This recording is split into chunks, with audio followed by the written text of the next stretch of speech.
500ක් මහරහතන් වහන්සේලා ධර්මයේ සංගායනා කරනකොට මුලින්ම සංගායනා කරන්න තීරණය කරේ විනය. පමුට්ඨම්මිච සුත්තන්ති අභිධම්මේච තාවදී විනයේ අවිනට්ඨම්මි පුනතිට්ඨති ශාසනං. ඒ කියන්නේ සූත්‍රාන්ත මුලා වුණත් අභිධර්මයේ මුලා වුණත් විනයේ අවිනට්ඨම්මි විනය නැසිලා නැත්තම් බුදුරජාණන් වහන්සේ පනවපු විනය ප්‍රඥප්තිය නැසිලා නැත්තම් ඒක ආරක්ෂා කරනවා නම් පුනතිට්ඨති ශාසනං. ශාසනය තාම තියෙනවා කියනවා. ශාසනය නැති වෙලා නැහැ කියනවා. In 1996 through the efforts of Shakyadita International Association of Buddhist Women මේ කියන මේ ශාක්‍යදීතා කියන ඕගනයිසේෂන් එක මුල් කරගෙන 1996 දී the Theravada Bhikkhuni order was revived when 11 Sri Lankan women received full ordination in Saranath, India. විශේෂයෙන් ඔය සුදු ජාතික ස්වාමීන් වහන්සේලා ඒගොල්ලෝ ගොඩක් ඔය සම අයිතිවාසිකම් ගැන කතා කරන සමාජයක පැවිදි වෙච්ච අය නිසා, ඒ ආකල්ප තියෙන නිසා ඒ අයත් කල්පනා කරා මේක හොඳ දෙයක් කියලා. පින්වත් මේ වජ්ජිපුත්තක භික්ෂුන් වහන්සේලා කැපයි කියලා සම්මත කරගත්ත කාරණා 10න් ප්‍රධාන දෙකක් තියෙනවා අපි අවධානය යොමු කළ යුතු. ඒ තමයි ආවාස කප්පය සහ අනුමති කප්පය කියන දෙක. මම ඒක විස්තර කරන්නම්. දැන් අපි ගත්තොත් පාර්ලිමේන්තුව තුල යම් ඒ පාර්ලිමේන්තුවේ ඉන්න ජනතා නියෝජිතයින් යම් තීරණයක් ගන්නකොට 150කට වඩා වැඩිපුර ඡන්ද තියෙනවා නම් ඔන්න ඒ තීරණය ගන්න පුළුවන්. යම් පනතක් නම් සම්මත කරන්න පුළුවන්. සමහර ඒවා තියෙනවා 3න් 2 බලයක් වුණ. මේ කාන්තාවන් හෙලා දකින්න ඕන නිසා කාන්තාවන් කෙරෙහි ද්වේෂසිතකින් තමයි මේ භික්ෂුණී උපසම්පදාට මෙතරම් විරුද්ධ කියලා. එතකොට පාරේ හිඟා ගන්න මිනිස්සු ඉන්නවනේ, ගෙවල් නැති අය, හෝම්ලස් අය. එහෙම අයත් අනගාരികා නේද කියලා අහුවා. ඒතර ඔව් ඒගොල්ලන්ට අනගාരികා කියලා කියන්න පුළුවන් ඒ පරයයන්. ඒතර මේ වැරදි වැඩේ ඇත්තටම විනි විරෝධී කටයුත්ත කරලා තියෙන්නේ වෙන රටක අය නෙමෙයි, මේ ලංකාවේ අයම තමයි.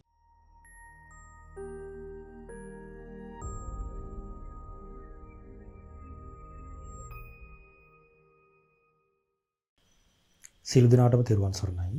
සදහවත් පින්වත්නි, අද මම කතා කරන්න බලාපොරොත්තු වෙනවා මීට දින කීපයකට කලින් බොහෝ දෙනා අතර සාකච්ඡාවට බඳුන් වූ මාතෘකාවක්. ඒ තමයි භික්ෂුණී උපසම්පදාව.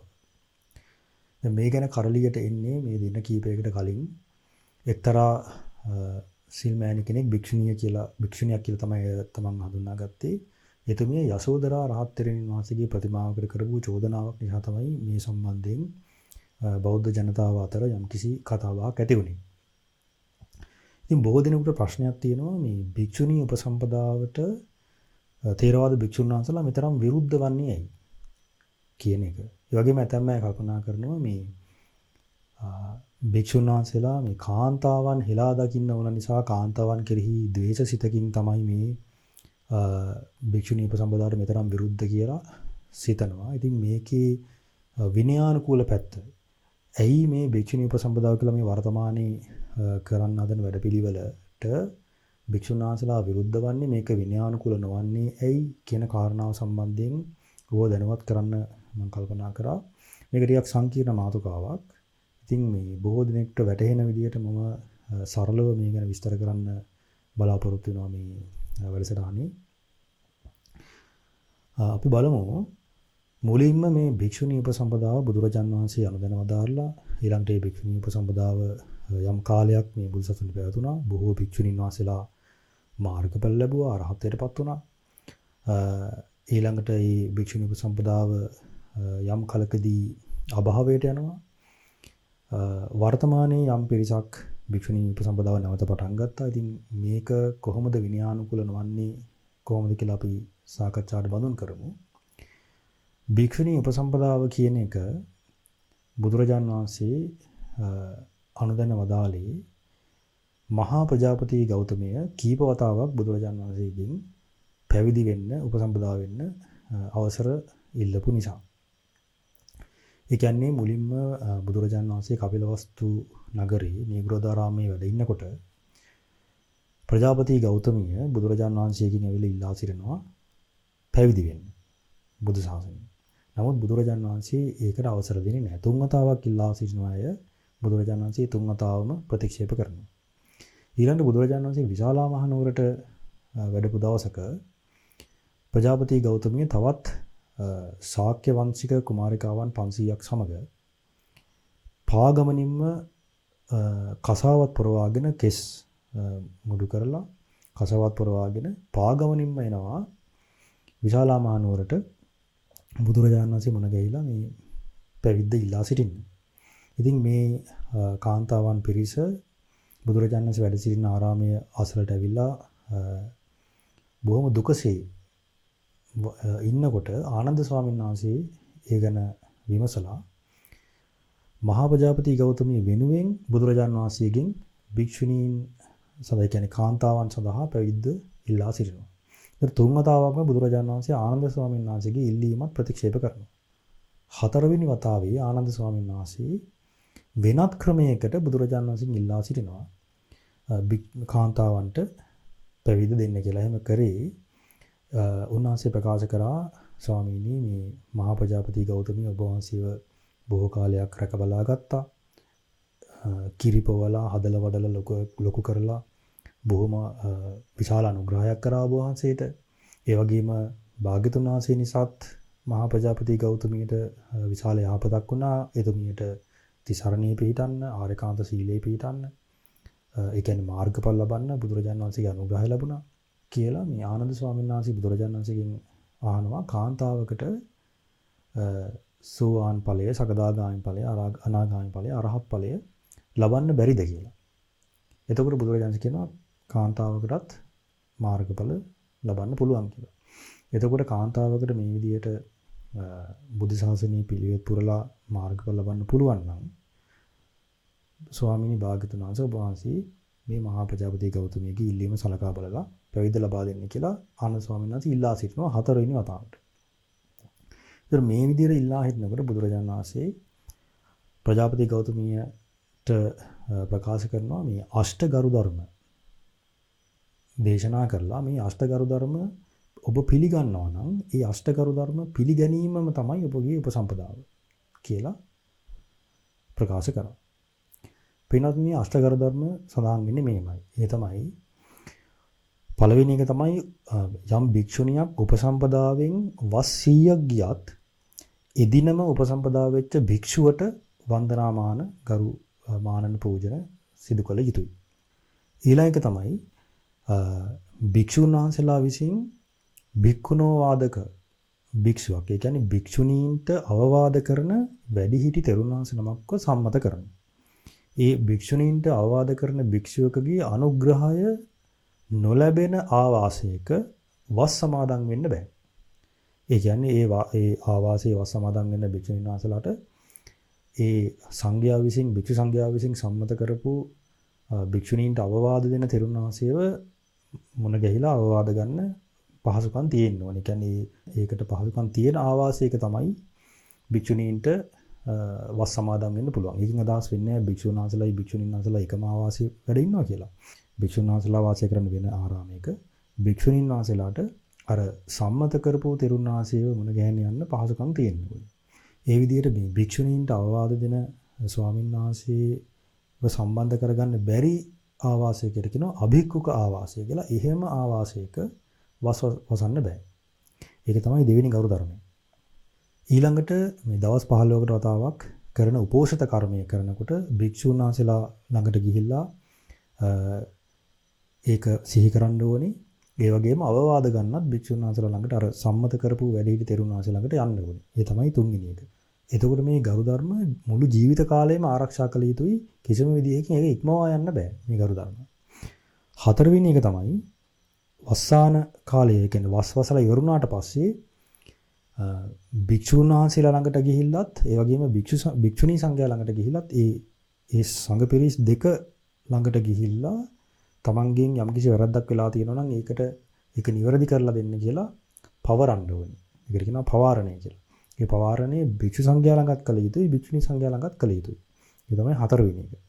ඊළඟට යම්කිසි භික්ෂුණියට ගරුකාපත්තියක් සිද්ධ වුණොත්, ඒ කියන්නේ බරපතල ශික්ෂාපදයක් සිඳීමට උල්ලංඝනය වීමකට පත් වුණොත්, ඒ කියන්නේ සංඝාර ශික්ෂාපත්ති කියනවා. ඒ කියන්නේ දෙවෙනි මට්ටමින් බරපතල ශික්ෂාපද, එහෙම ශික්ෂාපදයක් කැඩුනොත් භික්ෂු සංඝයා ළඟට ගිහිල්ලත් ඒ වගේම භික්ෂුණී සංඝයා ළඟට ගිහිල්ලත් පිරිවෙස් මානත් පුරන්න ඕනේ. කියන්නේ යම්කිසි වතක් තියෙනවා පුරන්න. ඒක සම්පූර්ණ වුණාට පස්සේ තමයි නැවත පිරිසිදු සංඝයාට ඇතුළත් කරගන්නේ. එතකොට ඒ වත පුරණ එක භික්ෂුන් වහන්සේලා ළඟටත් භික්ෂුණීන් වහන්සේලා ළඟටත් ගිහිල්ලා තමයි මේ විනය කර්ම කරගන්න ඕනේ. ඊළඟ එක තමයි භික්ෂුණියක් උපසම්පදා වෙනකොට මුලින්ම සාමණේරියක් විදියට තමයි පැවිදි වෙන්නේ. ඊට පස්සේ ඒ සාමණේරිය අවුරුදු 2ක් එක දිගට ශික්ෂාපද 6ක් නොසිඳ ආරක්ෂා කරන්න ඕනේ. ඒ සාමණේර දසසිල් වල තියෙන පළවෙනි ශික්ෂාපද 6. ඒ සාමණේර දසසිල් කියලා කියන්නේ දැන් ওই ගිහි අයත් සමාදන් වෙන 18 දසසීල තියෙන්නේ. ඒ සීලයම තමයි. නමුත් ඒ ශික්ෂාපද ඔක්කොම එකට තමයි සමාදන් වෙන්නේ. ඒකේ පළවෙනි 6. ඒ කියන්නේ ප්‍රාණඝාතයෙන් වැළකීම, සොරකමෙන් වැළකීම, අබ්‍රහ්මචාරී ජීවිතයෙන් වැළකීම, බොරු කීමෙන් වැළකීම, මත්පැන් මත්ද්‍රව්‍යයන්ගෙන් වැළකීම, ඒ වගේම විකාල භෝජනය. විකාල භෝජනෙන් වැළකීම. මේ ශික්ෂාපද 6 නොසිඳ ආරක්ෂා කරන්න ඕනේ අවුරුදු 2ක් එක දිගට. එකක් හරි කැඩුනොත් ආපහු මුල ඉඳන් අර අවුරුදු 2 පුරන්න පටන් ගන්න ඕනේ. ඒතර නොසිඳ ආරක්ෂා කළ යුතුයි අවුරුදු 2ක්. ඒ ශික්ෂාපද 6 නොසිඳ ආරක්ෂා කරන කෙනාට කියනවා සික්ඛමානාව, හික්මෙන තැනැත්තිය කියලා. ඒ අවුරුදු 2 පිරුණාට පස්සේ තමයි උපසම්පදා වෙන්න පුළුවන්. ඒ උපසම්පදා වෙද්දී භික්ෂුණී සංඝයා යටතේ උපසම්පදා වෙන්න ඕනේ පළවෙනි වතාවට. ඊළඟට භික්ෂු සංඝයා ළඟට ගිහිල්ලත් උපසම්පදා වෙන්න ඕනේ දෙවෙනි වතාවට. ඒ සංඝ පිරිස් දෙකෙන්ම භික්ෂුණී සංඝයා සහ භික්ෂු සංඝයා කියන උභය සංඝයා යටතේ කියන සංඝ පිරිස් දෙකම යටතේ උපසම්පදා විනය කර්ම කරගත්තොත් තමයි මේ දෙපැත්තෙම උපසම්පදා වුණොත් තමයි උපසම්පදා පිළිටන්නේ. එක පැත්තකින් විතරක් උපසම්පදාව ලබන්න බෑ. ඒ කියන්නේ භික්ෂුණී සංඝයාගෙන් විතරක් උපසම්පදාව ගන්න බෑ. භික්ෂු සංඝයාගෙන් විතරක් උපසම්පදාව ගන්න බෑ. මුලින්ම භික්ෂුණී සංඝයාගෙන් උපසම්පදාව ගන්න ඕනේ. ඊට පස්සේ භික්ෂු සංඝයාගෙන් උපසම්පදාව ගන්න ඕනේ. එහෙම වුණොත් තමයි උපසම්පදාව ලැබෙන්නේ. ඒ තමයි ඊළඟ ගරු ධර්ම. ඒක නොසිඳ ආරක්ෂා කළ යුතුයි දිවි ඇති තාක්. ඊළඟ තමයි 7 වෙනි එක කිසිම විදියකින් භික්ෂුණියකට භික්ෂුන් වහන්සේලාට මේ ආක්‍රෝෂ පරිභව කරන්න බෑ. දොස් කියන්න බෑ. ඒ කියන්නේ කිසිම කේනසි පරියායනක කිසිම විදියකින් මොනතරම් වැරද්දක් කරත් භික්ෂුන් වහන්සේලා ගඩපාඩු දකින්නෝනේ. කිසිම විදියකින් භික්ෂුවකට බයින්න බෑ. දොස් කියන්න බෑ. ඒක තමයි ඊළඟ ගරු ධර්මය. ඒ ගරු ධර්මයේ ආරක්ෂා කරගත යුතුයි දිවි ඇති තාක්. දිවි තිබෙන තාක්. ඊළඟ එක තමයි මේ කියනවා අජ්ජතග්ගේ ඕවටෝ භික්ඛුනීනම් භික්ඛූසු වචනපතෝ. භික්ෂුණීන් වහන්සේලාට භික්ෂූන්ට අවවාද දෙන්න බෑ. හැබැයි අනාවටෝ භික්ඛූනම් භික්ඛුනීසු වචනපතෝ. භික්ෂුන් වහන්සේලාට භික්ෂුණීන් වහන්සේලාට අවවාද දෙන්න පුළුවන්. කරුණු කියන්න පුළුවන්. හැබැයි භික්ෂුණීන් වහන්සේලාට කරුණු කියන්න බෑ භික්ෂු සංඝයාට. මේ ගරු ධර්මයේ 8 වෙනි ගරු ධර්මය දිවි ඇති තාක්, දිවි තිබෙන තාක් ආරක්ෂා කරගත යුතුයි. එතකොට මේ ගරු ධර්ම 8 බුදුරජාණන් දේශනා කරලා මහා ප්‍රජාපති ගෞතමීට කියනවා සචයානන්ද මහා ප්‍රජාපති ගෞතමී මේ 8 ගරු ධම්මේ පටිගන්හාති සාවස්සා හෝතු උපසම්පදා. ආනන්ද ස්වාමීන් වහන්සේට කියනවා ආනන්ද මහා ප්‍රජාපති ගෞතමිය මේ අෂ්ට ගරු ධර්ම පිළිගන්නවා නම් ඒ පිළිගැනීම තමයි ඇයගේ උපසම්පදාව කියලා කියනවා. ඉතින් ආනන්ද ස්වාමීන් වහන්සේ මේ ගරු ධර්ම 8 ඉගෙනගෙන ප්‍රජාපති ගෞතමියට ගිහිලා කිව්වට පස්සේ ප්‍රජාපති ගෞතමිය කියනවා ස්වාමීනි මම බොහෝම ගෞරවයෙන් මේ ගරු ධර්ම 8 පිළිගන්නවා කියලා. මෙතනදී මහා ප්‍රජාපති ගෞතමිය කියනවා ස්වාමීනි ආනන්දයන් වහන්සේ හරියට ලස්සනට අඳින්න පුළුවන් තරුණ පිරිමි ළමයෙක් හරි ගෑනු ළමයෙක් හරි හොඳට නාලා පිරිසිදු වෙලා ඉන්නකොට මල් මාලයක් කවුරු හරි දුන්නොත් ඒ මල් මාලය බොහොම සතුටින් පිළිගන්නවා වගේ බොහොම ගෞරවයෙන් කැමැත්තෙන් පිළිගන්නවා වගේ මම මේ ගරු ධර්ම 8 පිළිගන්නවා කියලා මහා ප්‍රජාපති ගෞතමී ප්‍රකාශ කරනවා. එතකොට මේ ගරු ධර්ම 8 පිළිගැනීම තමයි එතුමියගේ උපසම්පදාව වෙන්නේ. ඊට පස්සේ දැන් තව එතන හිටියනේ ශාක්‍ය කුමාරිකාව තව 500ක් විතර හිටියනේ. ඒගොල්ලොත් කතාවක් පුරවගෙන හිටියේ. කෙස් මුඩු කරලා. ඒ අයට උපසම්පදාව දෙන්න බුදුරජාණන් වහන්සේ භික්ෂුන් වහන්සේලාට අවසර දෙනවා. දැන් ගරු ධර්ම වල තිබ්බට භික්ෂුණී සංඝයා යටතේත් උපසම්පදා වෙන්න ඕනේ, භික්ෂු සංඝයා යටතේත් උපසම්පදා වෙන්න ඕනේ කියලා තිබ්බට ඒ වෙද්දි භික්ෂුණී සංඝයා දැන් බිහි වෙලා නැහැ නේ තාම. එක භික්ෂුව නැහැනේ දැන් තාම බිහි වුණේ. මහා ප්‍රජාපති ගෞතම විතරයි. එතකොට භික්ෂු සංඝයාට අවසර දුන්නා බුදුරජාණන් වහන්සේ ඒ ශාක්‍ය කුමාරිකාවන්ව පැවිදි කරන්න. සහ උපසම්පදා කරන්න. ඒතර ඒ කාලේ වෙදී තිබ්බ පින්වත්නි තිසරණාගමන උපසම්පදාව. ඒ කියන්නේ යම් කිසි වැඩිහිටි භික්ෂුන් වහන්සේ නමක් යටතේ උන්වහන්සේ තිසරණේ සමාදන් කරනවා. බුද්ධං සරණං ගච්ඡාමි, ධම්මං සරණං ගච්ඡාමි, සංඝං සරණං ගච්ඡාමි කියලා ඊළඟට ဒုတိ යම්පි, තතියම්පි කියලා 3 වතාවක් තිසරණේ සමාදන් කෙරෙව්වට පස්සේ ඒ තිසරණේ සමාදන් වීම තමයි උපසම්පදාව වෙන්නේ. එතකොට ඒ කාලේ භික්ෂුන් වහන්සේලා තව කෙනෙක්ව පැවිදි කරනකොට අර විදිහට තුන් සරණාගමණය තිසරණේ පිහිටවනවා. එතකොට පැවිද්දයි උපසම්පදාවයි දෙකම ලැබෙනවා. මේ විදිහට තිසරණේ පිහිටෙවුවට පස්සේ. ඒ විදිහටම භික්ෂුණීන් වහන්සේලාවත් උපසම්පදා කෙරෙව්වා. එතකොට ඒ භික්ෂුණීන් වහන්සේලා අර භික්ෂුන් වහන්සේලාගෙන් තමයි උපසම්පදාව ගත්තේ. මොකද භික්ෂුණීන් වහන්සේලා ඒ වෙද්දි නැති නිසා. හරිද? ඒකට අවසර දෙන්නේ බුදුරජාණන් වහන්සේ මෙහෙම කියනවා මේ අනුජානාමි භික්ඛවේ භික්ඛූහි භික්ඛුනියෝ උපසම්පාදෙන් දේතුන්ති. භික්ෂූන්ට අවසර දෙනවා භික්ෂුණීන් වහන්සේලාව උපසම්පදා කරන්න.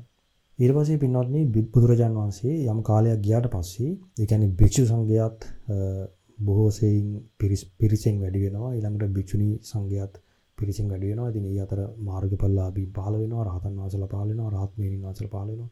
මේ වගේ කාලයක් ගියාට පස්සේ බුදුරජාණන් වහන්සේ අර තුන් සරණාගමණයෙන් උපසම්පදාව දෙන ක්‍රමයක් අනුදැනව දාලා තිබ්බනේ. ඒක ප්‍රතික්ෂේප කරනවා. හරිද?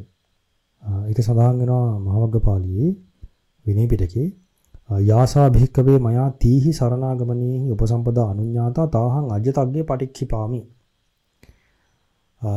මම යම් තුන් සරණ ගමනයෙන් කියන්නේ තිසරණේ සමාදන් වීමෙන් යම් උපසම්පදාවක් මම අනුදැනව දාලා තිබ්බද අද ඉඳන් ඒක මම ප්‍රතික්ෂේප කරනවා. ඒ කියන්නේ තව දුරටත් ඒකේ වළංගු භාවයක් නැහැ කියලා මේ උපසම්පදාව දෙන ආකාරයේ බුදුරජාණන් කියනවා මේ විනය කර්මයක. ඒ කියන්නේ ඤත්ති චතුත්ථ විනය කර්මයක් කියලා කියන්නේ ඒකට. භික්ෂුන් වහන්සේලාටත් විනය කර්මයක් පනවනවා. ඒ විනය කර්මයෙන් තමයි උපසම්පදාව ලැබෙන්න ඕනේ. භික්ෂුණීන් වහන්සේලාටත් විනය කර්මයක් පනවනවා. ඒ විනය කර්මයෙන් තමයි උපසම්පදාව ලැබෙන්නේ. එතකොට භික්ෂුණියක් උපසම්පදා වීමට භික්ෂුණී සංඝයා යටතේත් උපසම්පදා ලැබෙන්න ඕනේ. ඒ වගේම භික්ෂු සංඝයා යටතේත් උපසම්පදා ලැබෙන්න ඕනේ. ඒකට මේ උපසම්පදාව දෙන විනය කර්මය බුදුරජාණන් දේශනා කරනවා. ඊට පස්සේ පින්වත්නි බුදුරජාණන් වහන්සේ පනවන හැම ශික්ෂාපදයක්ම ඒ වගේම සම්පූර්ණ විනය ප්‍රඥප්තිය අදාළ වෙන්නේ භික්ෂුවක් සහ භික්ෂුණියක් කියන ඒ දෙන්නට. එතකොට එතන විස්තර කරනවා භික්ෂුවක් කියන්නේ කවුද, භික්ෂුණියක් කියන්නේ කවුද කියලා. භික්ෂුණිය ගැන විනය පිටකේ සඳහන් වෙන්නේ හැම ශික්ෂාපදයකටම මේක අදාළයි. භික්ෂුණියක් කියලා මෙතන සඳහන් කරන්නේ මොකක්ද කියලා බුදුරජාණන් වහන්සේ දේශනා කළා තියෙන්නේ මෙන්න මේ ආකාරයට. මෙතන ප්‍රකාශ කරනවා භික්ෂුණියක් කියලා කියන්න පුළුවන් ආකාර ගොඩක් තියෙනවා. ඒ කියන්නේ සමාජයේ යම් කිසි කෙනෙක්ට භික්ෂුණියක් කියලා කියන්න පුළුවන් එක එක ආකාර තියෙනවා. හරි? ඒවා තමයි භික්ඛකාතේ භික්ඛුණී. ඒ කියන්නේ භික්ෂාවේ යන නිසා භික්ෂුණිය කියලා කියන්න පුළුවන්. එක්තරා පරියායකින්. ඒ වගේම භික්ඛාචාරියන් අජ්ජූපගතාති භික්ඛුණී. ඒ කියන්නේ සාමාන්‍ය ගිහි කෙනෙක් වගේ ජීවත් වෙන්නේ නැතුව භික්ෂාවේ ගිහින් ඒ ජීවිකාවට බැසගත්ත නිසා භික්ෂුණී කියලා කියන්න පුළුවන්. හරි. භින්නපට ධරාති භික්ඛුණී. බිඳුණු පට වලින් හැදුණු සිවුරක් පොරවගෙන ඉන්න නිසා භික්ෂුණී කියලා කියන්න පුළුවන්. සමඤ්ඤාය භික්ඛුණී. සමාජය සම්මත කරනවා මෙයා භික්ෂුණියක් කියලා. මිනිස්සු පිළිගන්නවා මෙයා භික්ෂුණියක් කියලා. එහෙමත් භික්ෂුණී කියලා කියන්න පුළුවන්. ඒ වගේම පටිඤ්ඤාය භික්ඛුණී. ඒකේනා ප්‍රතිඥා දෙනවා තමන් භික්ෂුණියක් කියලා. එහෙමත් පුළුවන් භික්ෂුණිය කියලා කියන්න. කැමති කෙනෙක්ට නමක් දාගන්න පුළුවන්. හරි. ඒ වගේම මේක තව විස්තර සඳහන් වෙනවා. තීහි සරණ ගමනේහි උපසම්පන්නාති භික්ඛුණී. අර තුන් සරණාගමණයෙන් උපසම්පදා වීම ගැන කලින් කිව්වනේ. ඒ විදිහට උපසම්පදා වෙච්ච අයටත් භික්ෂුණිය කියලා කියන්න පුළුවන්. හරිද? ඊළඟට අර මම කලින් කිව්වා වගේ අෂ්ටකර ධර්මවල බුදුරජාණන් වහන්සේ භික්ෂුණී සංඝයා යටතේ භික්ෂු සංඝයා යටතේ දෙපැත්තෙම උපසම්පදා වෙච්ච කෙනාටත් භික්ෂුණී කියලා කියනවා. ඒකට නොඑක ආකාරයෙන් සමාජයේ භික්ෂුණියක් කියලා කියන්න පුළුවන්. විනයේදී මේ සියලු විනය ශික්ෂාපද සහ සියලු විනය ප්‍රඥප්තිය තුළදී භික්ෂුණිය කියලා අදහස් කරන්නේ අර කලින් කියපු එකක්වත් නෙවෙයි. උභය සංඝයා යටතේ උපසම්පදා වෙච්ච කෙනාටයි. මෙතනදී ඒක සඳහන් කරන්නේ මෙන්න මේ විදිහට తත්‍ර යායන් භික්ඛුනි සමග්ගේන උභතෝ සංඝේන ඤත්ති චතුත්ථේන කම්මේන අකුප්පේන ඨානා රහේන උපසම්පන්නා අයං ඉමස්මින් අත්ථේ අදිප්පේතා භික්ඛුනීති. ඒ කියන්නේ මේ විනය ප්‍රඥාප්තිය තුළදී භික්ෂුණියක් කියලා අදහස් කරන්නේ සමගි වූ උභය සංඝයා. ඒ කියන්නේ භික්ෂුණී සංඝයා සහ භික්ෂු සංඝයා කියන උභය සංඝයා සංඝ පිරිස් දෙකම යටතේ ඤත්ති චතුත්ථ විනය කර්මයෙන්. ඒ කියන්නේ ඤත්තිය 4 වෙනි කොටගත් විනය කර්මයෙන් ඒ කියන්නේ වෙනස් කරන්න බැරි භාග්‍යවතුන් වහන්සේගේ අනුශාසනාවට එකඟ වූ විනය කර්මයෙන් උපසම්පදා වෙච්ච කෙනාට තමයි භික්ෂුණී කියලා කියන්නේ කියලා මෙතන සඳහන් වෙනවා. හරිද? ඒ කියන්නේ දැන් වචන භාවිතා කරන්න පුළුවන් නොඑක් පරයයන්ගෙන්. දැන් මම කලින් වැඩසටහනේ මේ අනගාരികා කියන වචනේ විස්තර කරා. අනගාരികා කියලා කියන්නේ න අගාരിക. අනගාരിക කියන වචනේ තේරුම. කියන්නේ අගාരിക කියන්නේ ගිහි ගෙදර ඉන්න කෙනා න අගාരിക. අනගාരിക කියලා කියන්නේ ගිහි ගෙවල් අතහැරපු කෙනා. ඒතර එක්කෙනෙක් අහලා තිබ්බා. එතකොට පාරේ හිඟා ගන්න මිනිස්සු ඉන්නවනේ ගෙවල් නැති අය, හෝම්ලස් අය. එහෙම අයත් අනගාരികා නේද කියලා අහුවා. ඒතර ඔව් ඒගොල්ලන්ටත් අනගාരിക කියලා කියන්න පුළුවන් ඒ පරයයන්. ඒ කියන්නේ ඒගොල්ලන්ට ගියක් නැහැ නේ ගෙවල් නැති නිසා න අගාരിക කියලා ඕනනම් කියන්න පුළුවන්. හැබැයි අනගාരിക කියලා මේ අපි මේ කතා කරන සාකච්ඡාව තුළ අදහස් වෙන්නේ ඒක නෙවෙයි. ගිහි ගෙදර අතහැරලා කාමයන් අතහැරලා කසාවත් පොරවාගෙන මේ නෙක්ඛම්මය තුල කුසල් වඩන්න. දැන් ගිහි ගෙදර තුල තියෙන්නේ විවාහ වෙලා පංචකාමයේ අනුභව කරමින් ඉන්න ජීවිතේනේ. ඒතකොට ඒ කාමභෝගී ගිහි ජීවිතය අතහැරලා මිල මුදල් ධන දාන්නේ ඥාති පිරිවර අතහැරලා නෙක්ඛම්මයේ තුල කුසල් වඩන්න ගිහි ගෙදර අතහැරපු කෙනාට තමයි අනගාരിക කියලා කියන්නේ. අපි මේ සාකච්ඡාව තුළ අපේ සන්දර්භය තුළ අරගොල්ලන්ටත් ඕනනම් ඒ වෙන පරයයකින් කියන්න පුළුවන් අනගාരിക කියලා. ඒ වගේ භික්ෂුණී කියලා කියන්න පුළුවන් එක එක ආකාර තියෙනවා. හැබැයි විනයේදී භික්ෂුණී කියලා අදහස් කරන්නේ උභය සංඝයා යටතේ මේ බුදුරජාණන් වහන්සේ පෙන්වලා දෙන විනය කර්මයෙන් උපසම්පදා වෙච්ච කෙනාට විතරයි භික්ෂුණී කියලා කියන්නේ මේ විනය ප්‍රඥප්තිය තුළ. ඒතර ඒ විදිහට උපසම්පදා වෙලා නැත්තම් ඒ කෙනාට භික්ෂුණියක් කියන්නත් බෑ. භික්ෂුවක් විදිහට උපසම්පදා වෙලා නැත්තම් භික්ෂුව කියලා කියන්නත් බෑ. එතකොට පින්නත් මේ විනයානුකූලව මේ බුදුරජාණන් ශාසනය තුළ ඒ සිදුවෙන දේවල් සිද්ධ වුණේ නැත්තම් ඒකට අනුබල දීම ශාසනයේ චිරස්ථිතිය පිණිස පවතින කාරණාවක් නෙවෙයි. දැන් පින්වත්නි බුදුරජාණන් වහන්සේ පිරිනිවන් පෑවට පස්සේ මේ සංඝයා එකතු වෙලා ධර්ම සංගායනා කරලා මේ ශාසන ප්‍රතිපදාව ආරක්ෂා කරානේ.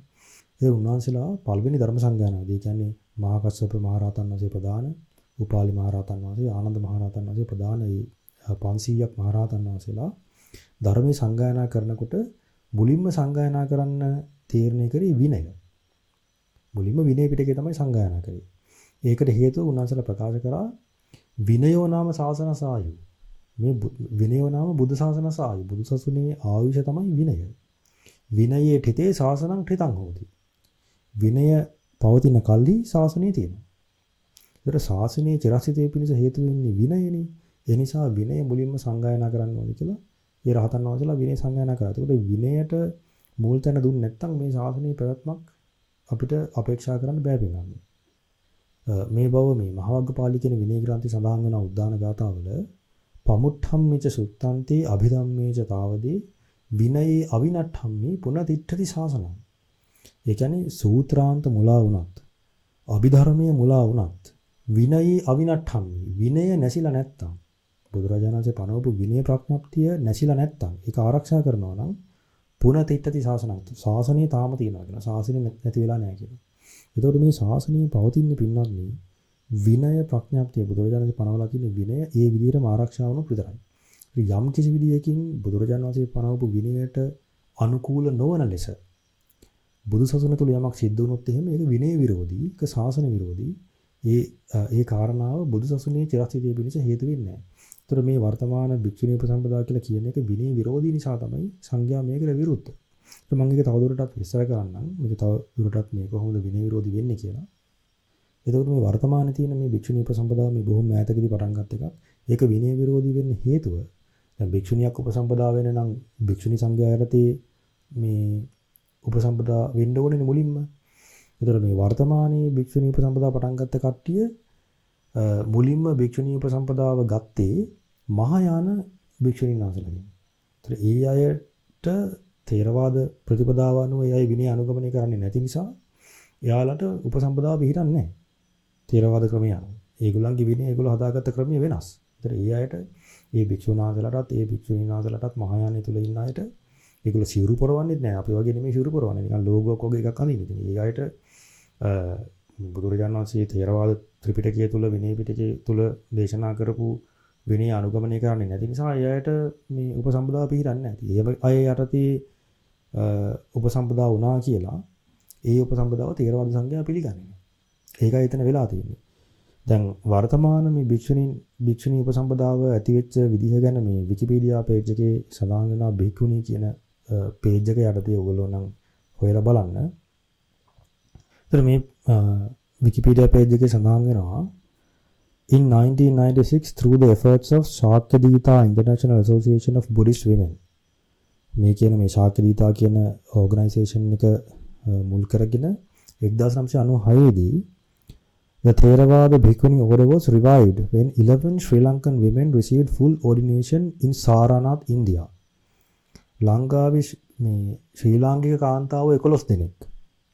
ඒතර මේ වැරදි වැඩේ ඇත්තටම විනය විරෝධී කටයුත්ත කරලා තියෙන්නේ වෙන රටක අය නෙමෙයි මේ ලංකාවේ අයම තමයි.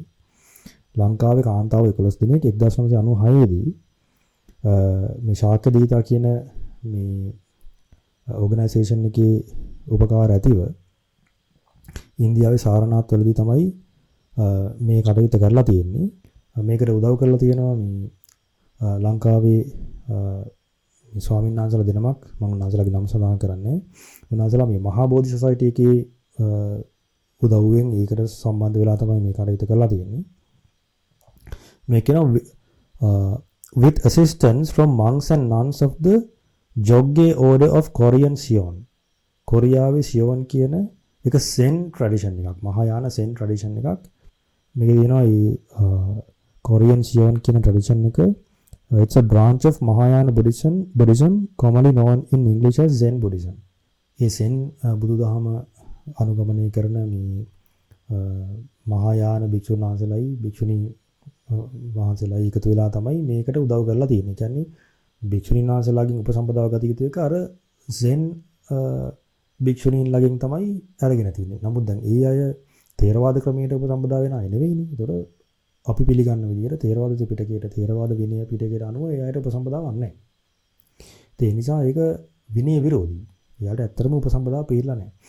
ඊට පස්සේ මේ කාන්තාව 11 දෙනා මේ උපසම්පදා වුණාට පස්සේ ලංකාවේ ඔය ඇවිල්ලා ඒගොල්ලොත් වෙනම පාර්ශවයක් විදිහට ඉන්නවා.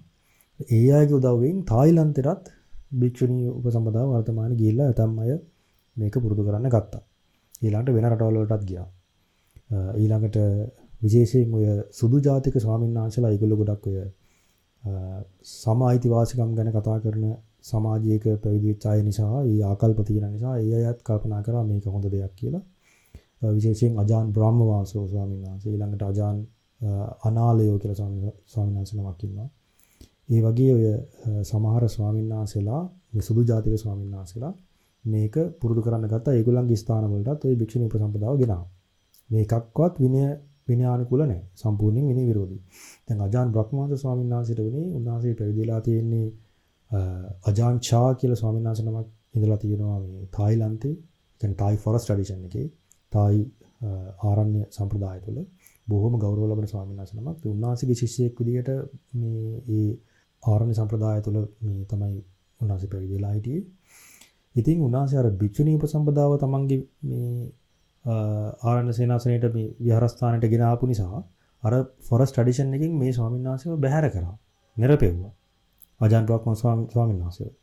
මේ නිරපවන්න සිද්ධ වුණේ උන්වහන්සේ පිළිගත්තේ නැහැ මේ ඒ කරපු ක්‍රියාව විනයානුකූල නැහැ කියලා. ඒ උන්වහන්සේ දරන මතයත් පිරිසිදු ථේරවාද ත්‍රිපිටකයට ගැලපෙන්නේ නැහැ. ඒ නිසා තමයි මේ විනය විරෝධී දේ උන්වහන්සේලා කරේ. දැන් මේක බටහිර ජාතික සුදු ජාතික ස්වාමීන් වහන්සේලා පිළි අරගෙන තියෙනවා. ඒගොල්ලෝ වෙනම ප්‍රොජෙක්ට් එකක් පටන් ගත්තා මේ අනුකම්පා භික්ඛුනි ප්‍රොජෙක්ට් කියලා. ඒ ප්‍රොජෙක්ට් එකෙන් ඒ අය භික්ෂුණී උපසම්පදාව ප්‍රොමෝට් කරන්න ගත්තා සමාජයේ. එතකොට වර්තමානයේ මේ භික්ෂුණී උපසම්පදාව කියලා එකක් ඔය තියෙන්නේ විනය විරෝධී ලෙස යම් කාලයක් තිස්සේ මේ බිහි වෙච්ච එකක්. ඊළඟට පින්වත්නි මේ මහායානයෙන් ථේරවාදයට ථේරවාද සංඝයා තුලට මේ උපසම්පදාව ගියන්න බෑ කියලා කියන්න තවත් වැදගත් කාරණාවක් තියෙනවා විනය බුදුරජාණන් දේශනා කළ විනය පිටකය තුල. ඒ තමයි මේ නානා සංවාසික අය නානා සංවාසය කියලා කියන්නේ එකට වාසය කරන්නේ නැති. කියන්නේ සංඝයාගෙන් වෙන් වෙච්ච පිරිස්. ඒ අයව අරගෙන විනය කර්ම කරන්න බෑ කියලා බුදුරජාණන් වහන්සේ විශේෂයෙන් ප්‍රකාශ කරලා තියෙනවා. ඒක සඳහන් වෙනවා විනය පිටකේ. දැන් උදාහරණයක් වශයෙන් සමහර විනය කර්ම වලට උපසම්පදා භික්ෂුන් වහන්සේලා 5 නමක් ඕනේ. උදාහරණයක් වශයෙන් උපසම්පදා විනය කර්මයක අවම වශයෙන් සිටිය යුතුයි උපසම්පදා භික්ෂුන් වහන්සේලා 5 නමක්. උපාධ්‍යයන් වහන්සේ සමග. උපාධ්‍යයන් වහන්සේට වස් 10ට වඩා වැඩි වෙන්න ඕනේ. මේ විදිහට උපසම්පදා භික්ෂුන් වහන්සේලා 5 නමක් හිටියොත් ඒ විනය කර්මය කරන්න පුළුවන්. ඒතර ඒ වගේ විනය කර්මයකට පස්වෙනියා විදිහට ඉන්නේ නානා සංවාසක භික්ෂුන් වහන්සේ නමක් නම්. ඒ කියන්නේ තේරවාද සංඝයා එක්ක තේරවාද භික්ෂුන් වහන්සේලා 4 නමක් එක්ක පස්වෙනියා විදිහට ඉන්නේ මහායානිකයෙක් කෙනෙක්. එතකොට ඒ විනය කර්මය නොකළ යුතුයි. ඒක විනය කර්මයක් වෙන්නේ නැහැ.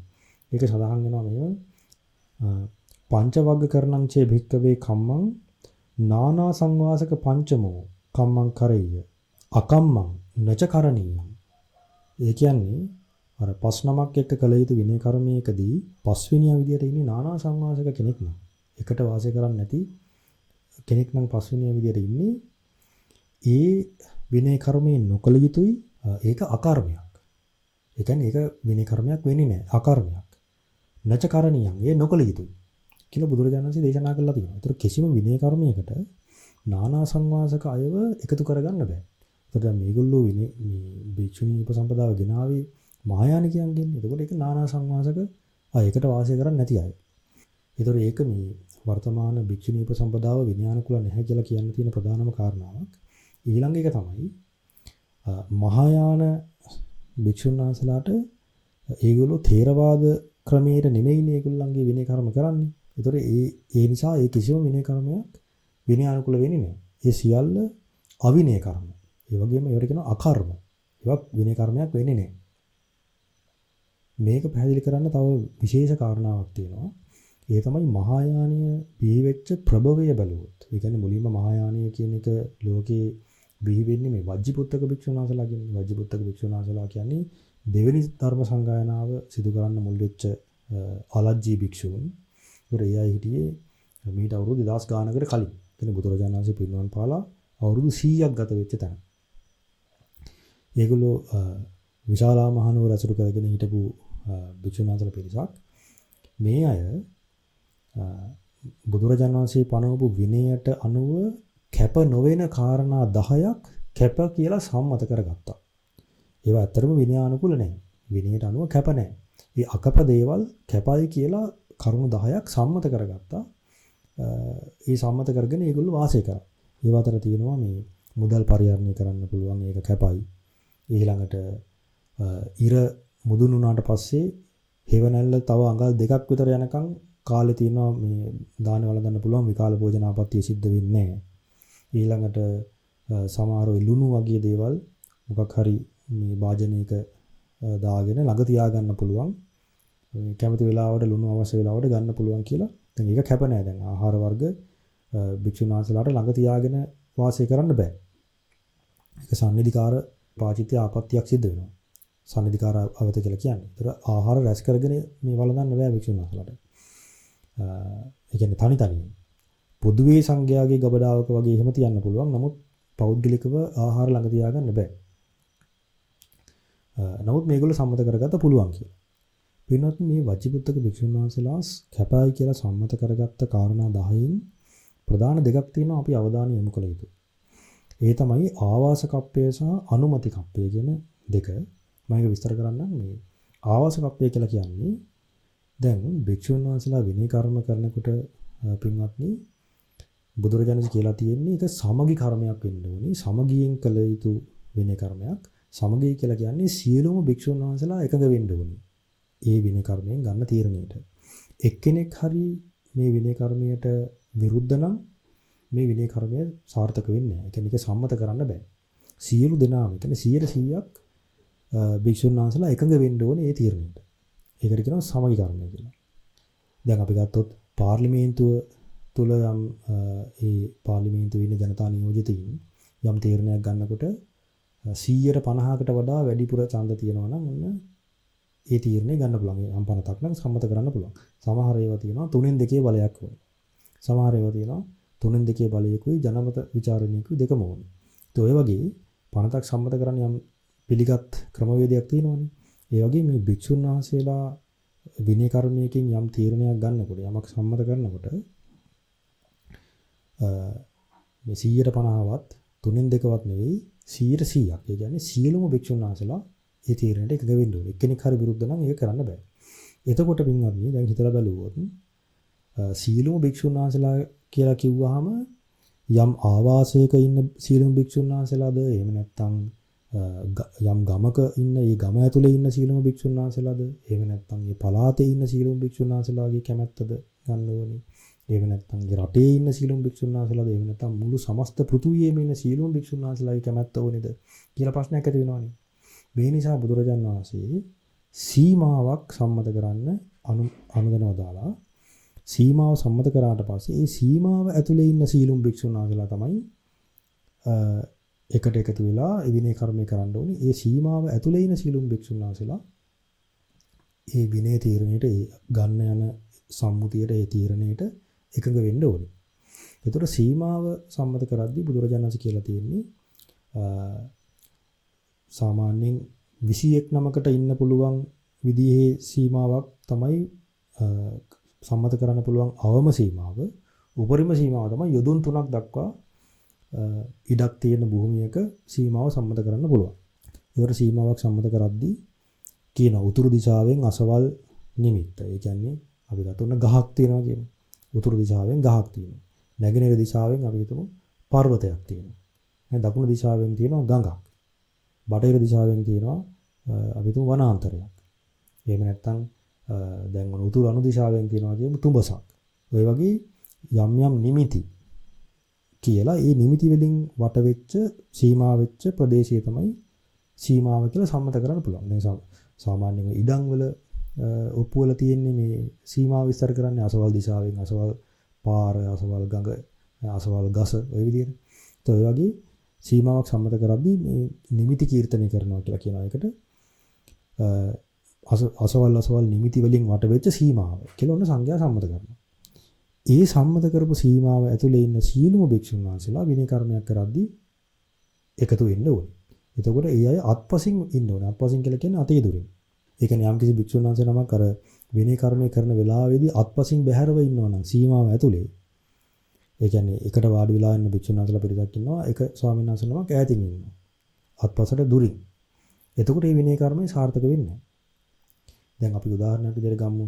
දැන් මිහිඳු මහරහතන් වහන්සේ ලංකාවට වැඩම කරලා අනුරාධපුරයේ සංඝයා විනය කර්ම කරන සීමාව ලකුණු කරා. ඒ සීමාව ලකුණු කරේ දේවානම්පියතිස්ස රජුරුවන්ගේ රාජකීය හස්තිරාජයට බඳපු රන් නගුලෙන් තමයි මේ සීමාව මේ පෙන්වුම් කරලා සංඝයා විනය කර්මයකින් මේ සීමාව සම්මත කරා. ඒ විශාල සීමාවක්. ඒතර මේ සීමාව ඇතුලේ තමයි රුවන්වැලිසෑය, ජාසිමා බෝධින්නාසී, ඊළඟ ඉසුරු මුනිය, අබේගිරිය, ජේතවනේ හැම එකක්ම තියෙන්නේ මේ මිහිඳු මහරහතන් වහන්සේ පිහිටවපු සීමාව තුල. අදටත් අනුරාධපුරයේ ඒ සීමාව වළංගුයි. ඒ කාලේ සංඝයා උපෝසත කර්ම ආදී විනය කර්ම කරන්න එකතු වෙලා තියෙන්නේ ලෝවා මහපායට. ඒක විශාල ගොඩනැගිල්ලක් නේ. ඒතර අපි හිතමු දැන් යම්කිසි විනය කර්මයක් අපි හිතමු උපසම්පදා විනය කර්මය. උපසම්පදා විනය කර්මය කරන්න ඔන්න ඒ මිහිඳු මහරහතන් වහන්සේ සම්මත කරපු සීමාව ඇතුළේ ඉන්න සියලුම භික්ෂුන් වහන්සේලා ඔන්න එකතු වුණා. අපි හිතමු භික්ෂුන් වහන්සේලා 1000ක් ඉන්නවා කියලා. ඒ 10000ම එකතු වුණා ලෝවා මහපායට විනය කර්මය කරන්න. අපි හිතමු එක භික්ෂුන් වහන්සේ නමක් ඉසුරු මුනියේ ඉන්නවා. මොකක් හරි හේතුවක් නිසා අපි හිතමු අසනීප වෙලා. උන්වහන්සේට ඉන්න බෑ. ඒතර ඒ වගේ අවස්ථාවක දැන් උන්වහන්සේ ඉන්නේ අර සීමාව ඇතුළේනේ. ඒතර අර ස්වාමීන් වහන්සේලාට විනය කර්මය කරන්න බෑ. මේක වර්ග කර්මයක්. ඒක සංඝයා වර්ග වෙලා සමගි නෑ. අත්පසින් ඉන්නේ නෑ සීල දෙනා. එතකොට කරන්න තියෙන්නේ ඒ ස්වාමීන් වහන්සේ තමන්ගේ ඡන්දය එවන්න ඕනේ අර සංඝයා ළඟට යම්කිසි දූත භික්ෂුවක් අතේ. ඒතර උන්වහන්සේ කියන්නේ ඡන්දං ධම්මේ ඡන්දං මේ හර ඡන්දං මේ ආරෝචේයි. කියන මම ඡන්දය දෙනවා. මගේ ඡන්දය අරගෙන යන්න කියලා සංඝයාට මගේ ඡන්දය ප්‍රකාශ කරන්න කියලා ඡන්දය දෙනවා කියලා කියන්නේ ඒ විනය කර්මයෙන් සංඝයා ගන්න තීරණයට මම එකඟයි. මම පක්ෂයි කියලා තමයි ඒ කියන්නේ. ඒ විදිහට ඡන්දය දුන්නේ නැත්නම් තව දෙයක් කරන්න පුළුවන්. උන්වහන්සේට පුළුවන් අර සීමාවෙන් එළියට යන්න. සීමාවෙන් එළියට ගියාට පස්සේ ප්‍රශ්නයක් නැහැ නේ. මොකද සීමාව ඇතුළේ විතරනේ අපි සලකන්නේ විනය කර්මය කරන්නේ. ඒතර එක්කෝ විනය කර්මය කරන්න ඡන්දෙ දීලා සීමාව ඇතුළේ ඉන්න පුළුවන් අත්පසින් බැහැරව. එහෙම නැත්නම් ඡන්දෙ දෙන්නේ නැත්නම් සීමාවෙන් එළියට යන්න ඕනේ අර විනය කර්මය කරන වෙලාවට. හරිද? එතකොට මේ වජ්ජිපුත්තක භික්ෂුන් වහන්සේලා කැප කරගත්තා සංඝයා උපෝසත කර්ම කරනකොට එකම සීමාව ඇතුලේ වෙන වෙනම උපෝසත විනය කර්මය කරන්න. මොකද උපෝසත විනය කර්මය මේ දවස් 15කට වතාවක් සංඝයා සිදු කරන්න ඕන එකක්. තමන්ගේ අර ශික්ෂාපද මේ ආවර්ජනය කරගන්න බුදුරජාණන් වහන්සේ පනවලා තියෙන දෙයක් ඒක. එතකොට ඒකත් එක්තරා විනය කර්මයක්. ඒක සිදු කරන්න නම් සංඝයා ඔක්කොම එකතු වෙන්න ඕනේ. සීමා තුලේ ඉන්න සියලුම සංඝයා එක තැනකට අත්පසට එකතු වෙන්න ඕනේ. දැන් මේගොල්ලෝ සම්මත කරා සංඝයාට වෙන වෙනම ආවාසවල අර සීමාව ඇතුලේ උපෝසත කර්මය කරන්න පුළුවන් කියලා. ඒතකොට ඒක විනයානුකූල නැහැ. ඒ විනය කර්මය වළංගු නැහැ. හරිද? ඒ කියන්නේ ඒගොල්ලෝ මේ බුදුරජාණන් වහන්සේ පනවපු විනයට ගරු කරපු අය නෙමෙයි. විනය ප්‍රඥප්තිය කඩලා තමයි ඒ අය විනය සහැල්ලුවට අරගෙන තමයි ඒ අය කටයුතු කරේ. ඊළඟට ඒගොල්ලෝ සම්මත කරා අනුමති කප්පය කියන එක. දැන් විනය කර්මයක් කරද්දි ඡන්දේ ගන්න එපා සීමාව තුළ ඉන්න භික්ෂුවගේ. මේගොල්ලෝ සම්මත කරා ඡන්දේ පස්සේ ගන්න පුළුවන් කියලා හිතලා මේ විනය කර්මය කරන එක කැපයි කියලා ඒගොල්ලෝ කිව්වා. ඒ කියන්නේ විනය කර්මය කරනවා දැන් අපි ගත්ත උදාහරණේ ලෝවා මහ පායට වුණ භික්ෂුන් වහන්සේලා 19ක් එකතු වෙලා ඉන්නවා. එක නමක් ඉන්නවා ඉසුරු මුනි. ඒ භික්ෂුවගේ ඡන්ද ගෙනලා නැහැ. ඒ භික්ෂුව සීමාවෙන් එළියට ගිහිල්ලත් නැහැ. ඒතකොට අර භික්ෂුන් වහන්සේලාට දැන් අර ස්වාමීන් වහන්සේගෙන් ඡන්දය අරගෙන යන්න කවුරු හරි යවන්න බෑ දූත භික්ෂුවක් උ. ඡන්දය අරගෙන ඉන්න කියලා විනය කර්මය කරන්න. මේගොල්ලෝ කිව්වා නෑ ඕනේ නෑ ඡන්දේ පස්සේ ගන්න බැරිය. අපි විනය කර්මය කරමු. ඒක විනය කර්මය වළංගුයි කියලා ඒගොල්ලෝ සම්මත කරා. ඒතර ඒකේ තේරුම තමයි වජිපුත්තක භික්ෂුන් වහන්සේලා කරන සියලුම සංඝ කර්ම ඒ එකක්වත් වළංගු වෙන්නේ නෑ. මොකද ඒ කියන්නේ ඒගොල්ලෝ එකම සීමාව ඇතුලේ කරන විනය කර්ම වර්ග වෙලා කියලා කියන්නේ සියලු දෙනාම අත්පසින් ඉන්නේ නැතුව වෙන වෙනම විනය කර්ම කරනවා. ඒ වගේම ඡන්දය කවුරු හරි එක්කෙනෙක්ට විනය කර්මයට සම්බන්ධ වෙන්න බැරි නම් ඡන්දය පස්සේ ගන්න පුළුවන් කියලා ඡන්දය ගන්නේ නැතුව විනය කර්ම කරනවා. ඒ එක විනය කර්මයක්වත් වළංගු නැහැ. ඒතර මේ වජ්ජිපුත්තක භික්ෂුන් වහන්සේලාගින්නේ මහායානි බිහි වුණේ. දැන් වජ්ජිපුත්තක භික්ෂුන් වහන්සේලා දෙවිනි ධර්ම සංගායනාව කරපු රහතන් වහන්සේලාට දොස් කියලා උන්වහන්සේලාගේ මතය වැරදි අරහත්ත්වය කියන එක පිරිහෙනවා මාර්ගඵල පිරිහෙනවා කියලා තේරවාද සංඝයාට චෝදනා කරලා විශාල මේ සංඝ පිරිසක් වජිපුත්තක භික්ෂුන් වහන්සේලාගේ බොහෝ සංඝ පිරිසක් ඉඳලා තිනවා. ඒගොල්ලෝ වෙනම සංගායනාවක් කරා මහා සංගීතය කියලා. ඒතර ඒ සංගායනාව කරලා ඒගොල්ලෝ වෙනම පිරිසක් විදිහට මේ කටයුතු කරගෙන ගියා. ඒගොල්ලෝ පිළිගත්තේ නැහැ බුදුරජාණන් වහන්සේගේ ශාසනය තුළ මාර්ගඵල ලැබලා සසරෙන් ඈතර වෙන්න පුළුවන් කියලා පිළිගත්තේ නැහැ. මේ මාර්ගඵල පිරිහෙනවා කියලා තමයි ඒගොල්ලන්ගේ මතය තිබ්බේ. ඒ නිසා තමයි සම්බුද්ධත්වය පතාගෙන මේ යන්න ඕන කියන මතය ඒගොල්ලන්ගෙන් බිහි වුණේ. ඒතර මහායානය කියන්නේ ඒකනේ. මහායානය තුළ බුද්ධත්වය තමයි පතන්නේ. ශ්‍රාවක බෝධිය ප්‍රතික්ෂේප කරනවා ඒගොල්ලෝ. ඒතර මහායානයේ ප්‍රභවය වෙන්නේ මේ වජ්ජපුත්තක භික්ෂුන් වහන්සේලාගේ. ඒතර ඒ අය කරන කිසිම විනය කර්මයක් වළංගු වෙන්නේ නැහැ. ඒතර ඒ සිදුවීම වෙලා දැන් අවුරුදු 10 ගාණක්.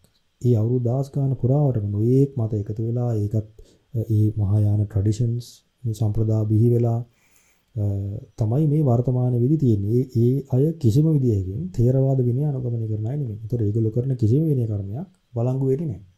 එතකොට මේ භික්ෂුන් වහන්සේලා කියලා ඉන්න අයට මේ උපසම්පදාව පිළිගන්නේ නැහැ. එයාලා එක්ක ඉන්න භික්ෂුණී කියලා අයටත් උපසම්පදාව පිළිගන්නේ නැහැ.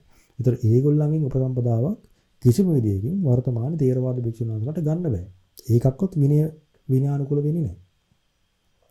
ඒතර මෙන්න මේ හේතුව නිසා තමයි වර්තමානයේ මේ භික්ෂුණී උපසම්පදාව කියලා කියන එක වළංගු වෙන්නේ නැහැ. ඒක විනය විරෝධී කියලා ථේරවාද භික්ෂුන් වහන්සේලා ප්‍රකාශ කරන්නේ.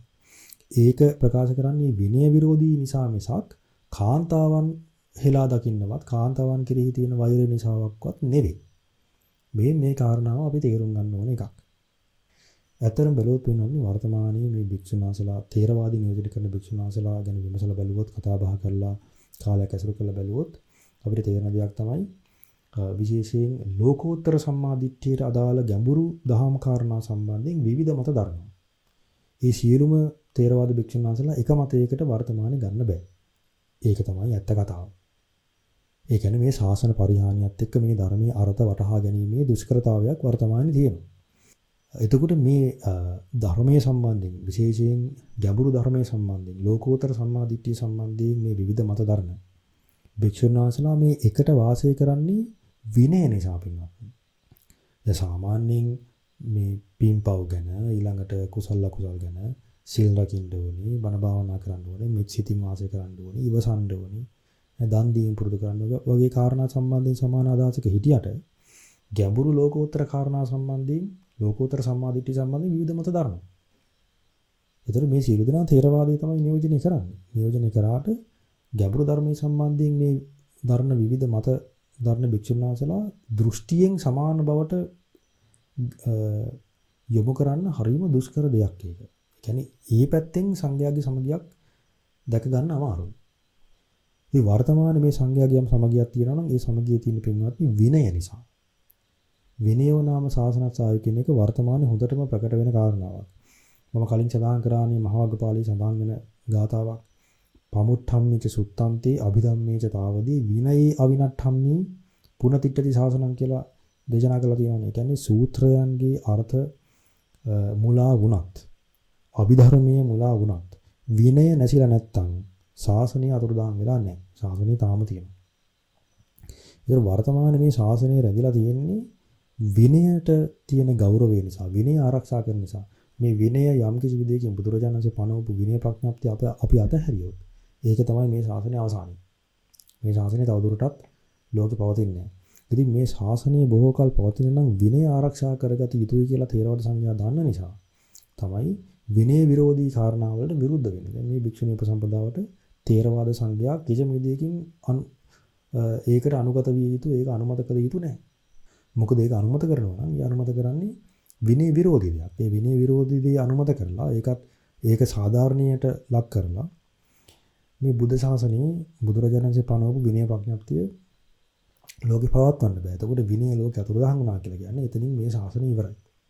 ඒ කියන්නේ මේ පරිහානියට පත් වෙලා දෙන මේ ශාසනය තවදුරටත් පිරිහිලා සම්පූර්ණයෙන්ම ලෝකෙන් අතුරුදහන් වෙලා යාවි. ඉතින් ඒකට අපි කවුරුත් කැමති වෙන්න ඕනේ නෑනේ. ඒ නිසා තමයි මේ ථේරවාද සංඝයා මේ භික්ෂුණී උපසම්පදාවට ඒකට විරුද්ධව කතා කරන්නේ. ඒක විනාශක නෑ කියලා ප්‍රකාශ කරන්නේ. ඉතින් මේ කාරණාව අපි තේරුම් ගත යුතුයි. ඉතින් අපි ප්‍රාර්ථනා කරනවා මේ අපගේ භාග්‍යවත් බුදුරජාණන් වහන්සේ බොහෝම දුකසේ සාරාසාරි කල්පලක්ෂයක් පාරමී ධර්මයන් සම්පූර්ණ කරලා මේ පිළිතුරු උතුම් සම්බුදු සසුන බොහෝ දිනාගේ හිතසුව පිණිස බොහෝ දිනාට යහපත පිණිස চিරාත් කාලයක් මේ ලෝකයේ පවතිවා කියලා අපි ප්‍රාර්ථනා කරනවා. චිරන් තිට්ඨතු ලෝකස්මින් සම්මා සම්බුද්ධ ශාසනං. සියලු දෙනාටම තෙරුවන් සරණයි.